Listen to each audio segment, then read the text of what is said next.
Hello everyone, स्वागत है आपका आपकी रेलवे में। देखिए notification for the post of ग्रामीण डाक सेवक साइकिल नंबर 3 2020-21। तो देखो यहाँ पे महाराष्ट्र सर्कल में आपका ग्रामीण डाक सेवक का वैकेंसी आ चुका है।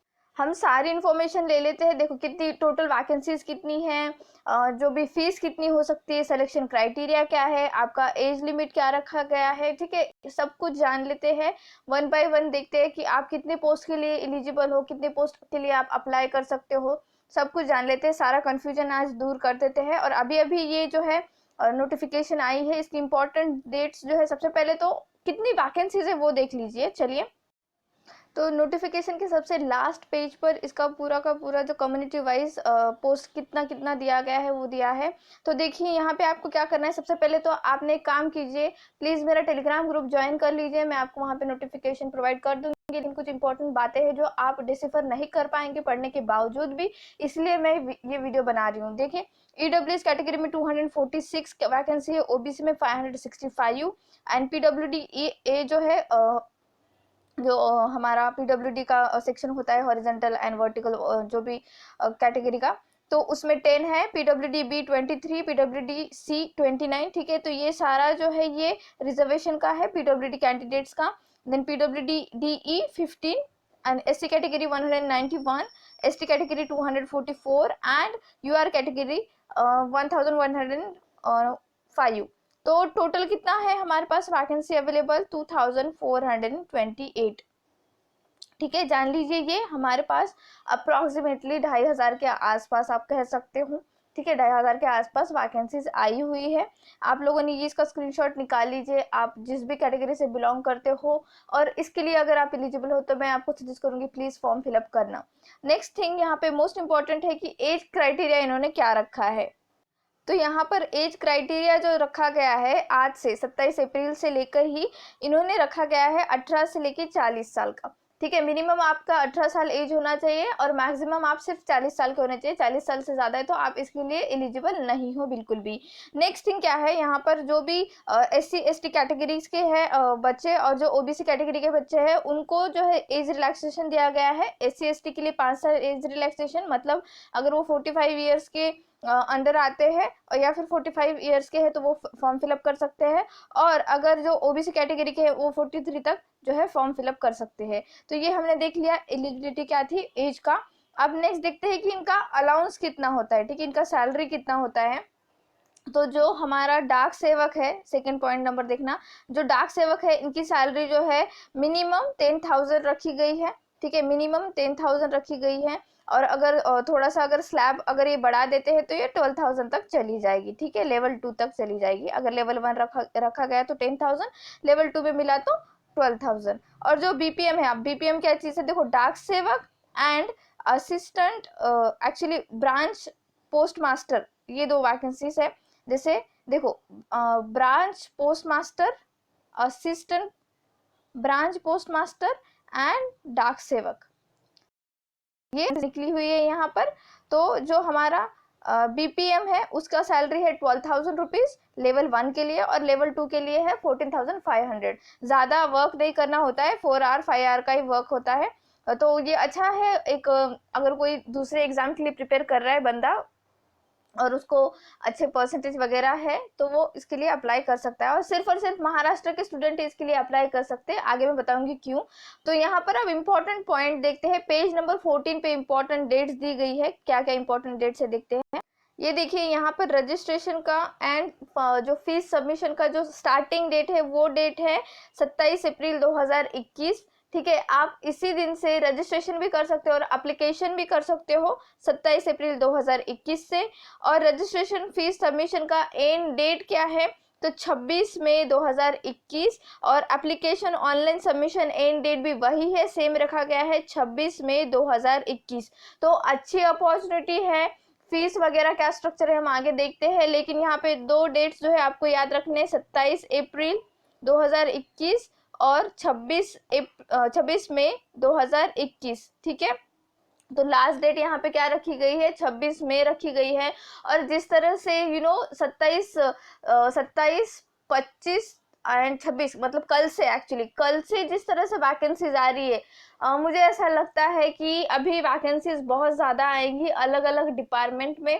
कुछ तो गवर्नमेंट का, एज ए ह्यूमन बीइंग मैं बता रही हूँ, ठीक है, एज ए ह्यूमन बीइंग की गवर्नमेंट चाहती है किसी तरह से वो अलोकेट करे पैसे, ठीक है, क्योंकि अचानक से वैकेंसीज रिलीज होना ये थोड़ी सी अजीब सी बात है, क्योंकि DSCCIL का वैकेंसी आया है, SBI का वैकेंसी आया है, ये महाराष्ट्र पोस्ट का वैकेंसी आया है। ये नहीं कह रही हूँ कि फॉर्म मत फिलअप करना, फॉर्म जरूर फिलअप करना, बस मैं इतना कह रही हूँ कि इसको जो है इसका रिजल्ट 1-1.5 महीने में लगेगा, ऐसे तुरंत ही इसका रिजल्ट नहीं लगेगा, ठीक है। तो क्योंकि पूरा फॉर्म फिलअप करने के लिए 1 मंथ का वो टाइम दे रहे हैं, ठीक है, वो स्क्रूटनी जो भी चीजें होती है उसके बाद 1.5-1 महीने में आपका रिजल्ट लग जाएगा, ठीक है।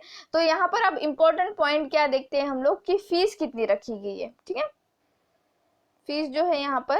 तो देखिए यहाँ पे जो मेल कैंडिडेट है, ऑल कैटेगरी मेल कैंडिडेट, यहाँ पे मुझे ये जो है ये पॉइंट समझ में नहीं आया, OC क्या दिया गया है, ठीक है। OC जो है मुझे लगता है अदर कैटेगरी जैसे SC ST कैटेगरी के बच्चे, उनको भी मेल कैंडिडेट को 100 रुपीज फीस पे करनी है, और जो फीमेल कैंडिडेट है ऑल कैटेगरी की, उनको किसी भी तरह की फीस पेमेंट नहीं करना है, ठीक है। अगर कोई लड़का है SC ST कैटेगरी का और वो कह रहा है कि मैम हमको तो फीस कभी भी नहीं लगती है, इस साल क्या लग रही है, तो मुझे ऐसा लगता है प्लीज आप पहले रजिस्ट्रेशन कर लीजिए, एप्लीकेशन फॉर्म फिलअप करना स्टार्ट कर दीजिए। अगर वहां पर फीस लग रही है तो फिर आपको अप्लाई करना होगा, मतलब फीस पे करनी होगी, अदरवाइज नहीं, क्योंकि यहाँ पर ऐसा दिया गया है ना, applicant of category OC OBC EWS male और transman should pay fee 100 rupees, ठीक है, 100 रुपीज आपको पे करने हैं।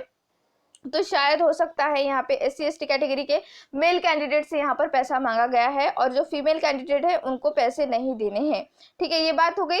अब नेक्स्ट थिंग क्या है कि सिलेक्शन प्रोसीजर क्या है, सिलेक्शन क्राइटेरिया क्या है वो देख लेते हैं। सिलेक्शन क्राइटेरिया में कुछ पॉइंट्स है, प्लीज आप ध्यान से सुनिए उस पॉइंट्स को। सबसे मेन इंपॉर्टेंट पॉइंट यहाँ पर है कि जो भी आपका मेरिट लिस्ट होगा, ठीक है, जो भी आपका मेरिट लिस्ट निकलेगा वो ऑटोमेटिक जनरेट होगा, एक फॉर्मूला होता है, इसमें कोई एग्जाम वगैरह नहीं है। जैसे हमेशा से एग्जाम हमारी, जैसे हमेशा से GDS का पोस्ट निकलता है उसी तरह से है ये, यहाँ पर कोई एग्जाम नहीं है, बस जो मेरिट लिस्ट लगेगी वो आपके 10th क्लास के जो भी मार्क्स है, पॉइंटर है, उसके बेसिस पे लगेगी। जैसे कि सेकंड पॉइंट देखो यहाँ पे कि no weightage will be given for the higher education qualification, आपका डिग्री हुआ हो कुछ भी हुआ हो उनको वो मैटर नहीं करता है, आपको 10th में कितने परसेंटेज है वही आपका मेरिट लिस्ट डिसाइड करेंगे। अगर आपको 10th में बहुत ज़्यादा परसेंटेज है तो आप इस मेरिट लिस्ट में होंगे। नेक्स्ट थिंग क्या है, यहाँ पर जो है देखो 4 डेसिमल तक जो है आपका कंसिडर किया जाएगा परसेंटेज वगैरह। यहाँ पे पॉइंट नंबर 4 इंपॉर्टेंट है, in case of marks listed, ठीक है, कंटेनिंग द ग्रेड्स और points, marks will be recounted by taking conversion of grades and points. देखो अगर किसी का ना कोई CBSE पैटर्न से है, कोई अलग पैटर्न से है, तो उनका पॉइंटर आता है, किसी का ग्रेड आता है, ठीक है। अगर आपका पॉइंटर है, सपोज किसी का पॉइंटर 7 है, ठीक है, 10th स्टैंडर्ड में पॉइंटर 7 आ रहा है, तो उनको क्या करना होगा, उसको 9.5 से मल्टीप्लाई करना होगा, और जितना भी इसका जो भी मल्टीप्लिकेशन आ रहा है वो उसको परसेंटेज में कन्वर्ट करके लिखना होगा। समझ में आ रहा है। अगर किसी का ग्रेड है तो यहाँ पे देखो, यहाँ पे ग्रेड के लिए यहाँ पे देखो point should be multiply with the factor 9.5 against the maximum points, और ग्रेड एज 100, अगर किसी का ग्रेड A है तो उसको 100 से उसे मल्टीप्लाई करना होगा। आपके मार्कशीट पे लिखा होगा कि ग्रेड A को कितने मार्क्स कंसिडर किया जा रहा है, 7, जो 10 पूरा पॉइंटर से होता है। तो देखो ये पूरा आपको ध्यान में रखना है, पॉइंटर के लिए उसको, ठीक है, grade and points with multiplication factor of 9.5 against the maximum points और ग्रेड एज 100, ठीक है, कंसिडर कर लिया। अगर ग्रेड 7 है, ठीक है, ग्रेड 7 है या ग्रेड कुछ भी है आपका, तो उसको 100 से मल्टीप्लाई करो। अगर पॉइंटर कुछ भी है तो उसको 9.5 से मल्टीप्लाई करो और उसको एज अ परसेंटेज कन्वर्ट करके लिखो। वहां पर अगर आपने पॉइंटर ऐड किया या फिर ग्रेड ऐड किया तो आपका एप्लीकेशन कैंसिल हो जाएगा। यहाँ पे सिर्फ परसेंटेज का फॉर्मूला चलता है क्योंकि वो ऑटोमेटिक मेरिट लिस्ट लगती है, ठीक है बच्चों।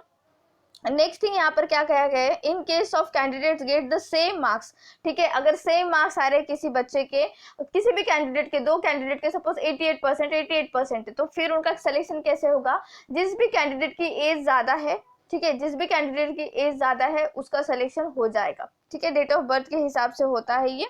यहाँ पर अब नेक्स्ट इम्पोर्टेंट जो है, यहाँ पर देखो आप कितने पोस्ट के लिए मैक्सिमम अप्लाई कर सकते हो। तो एक बंदा मैक्सिमम 20 पोस्ट के लिए अप्लाई कर सकता है, ठीक है, 20 पोस्ट के लिए अप्लाई कर सकता है। आपको प्रेफरेंस देना होगा पोस्ट नंबर 1 2 3, आप देख लेना, मैं डिस्क्रिप्शन बॉक्स में, सॉरी डिस्क्रिप्शन नहीं, मैं टेलीग्राम ग्रुप में पूरा नोटिफिकेशन ऐड कर दूंगी, तो आपको मेरा टेलीग्राम ग्रुप ज्वाइन करना पड़ेगा, ठीक है। उसके लिए then if the candidate opt for 5 post, देखो अगर यहाँ पे भी पूरा एकदम कंफ्यूजन क्लियर किया है यहाँ पे, अगर आपने 5 पोस्ट के लिए अप्लाई किया है और आप जो है 5 ही पोस्ट के लिए एलिजिबल हो, लेकिन आपने जो पोस्ट प्रेफरेंस दिया है 1 नंबर का, जैसे कि सपोज कोई मुंबई से बिलोंग करता है और उस बंदे ने मुंबई ही दिया है और उस बंदे को बहुत ज्यादा परसेंटेज, जैसे 97% 98%, जहाँ का मतलब कि वो बच्चा पूरे 5 पोस्ट के लिए तो एलिजिबल है ही, लेकिन उस बंदे ने मुंबई दिया है इसीलिए उसको मुंबई मिल जाएगा, और बाकी जो 4 पोस्ट उसने दी थी उसके लिए वो ऑटोमेटिकली डिबार्ट हो जाएगा। समझ में आ गया? नेक्स्ट थिंग क्या है, अब साइकिल नोटिफिकेशन क्या चीज होती है, तो ये थर्ड साइकिल नोटिफिकेशन है, मतलब ये 2020 और 2021 में ये थर्ड टाइम है कि यहाँ पर वैकेंसीज निकली है। इसके पहले भी वैकेंसीज निकली थी post master and mail guard की, जिसका एग्जाम वगैरह हो चुका है, सब कुछ ठीक है, अभी स्टेज 2 होना बाकी है, लॉकडाउन की वजह से वो नहीं हो पा रहा है, पता नहीं कब रिजल्ट लगाएंगे वो, इसलिए मैं कह रही हूँ कि आप लोगों ने इस अपॉर्चुनिटी को जाने देना नहीं है, बहुत सारे बच्चे इसके लिए एलिजिबल है, तो प्लीज ये फॉर्म फिलअप करना। एक इम्पॉर्टेंट पॉइंट है यहाँ पर, देखो कंप्यूटर सर्टिफिकेट होना चाहिए, और हाँ मैंने जैसे कहा था कि महाराष्ट्र की ही जो गर्ल्स बॉयज है वो ही क्यों अप्लाई कर सकते हैं, क्योंकि आपके 10th स्टैंडर्ड के जो भी सब्जेक्ट्स थे उसमें मराठी एज अ सब्जेक्ट दिया गया है, और आपको मराठी बात करनी आनी चाहिए, मराठी लिखना आना चाहिए, मराठी बोलना आना चाहिए, इस तरह की चीज़ है यहाँ पर। और नेक्स्ट थिंग कि आपका जो है कंप्यूटर सर्टिफिकेट आपके पास होना चाहिए, ठीक है। MSc अगर आपने कर रखा होगा तो बहुत बढ़िया है, आपने इसके लिए एलिजिबल हो जाओगे, पूरा 60 डेज का होता है ना वो।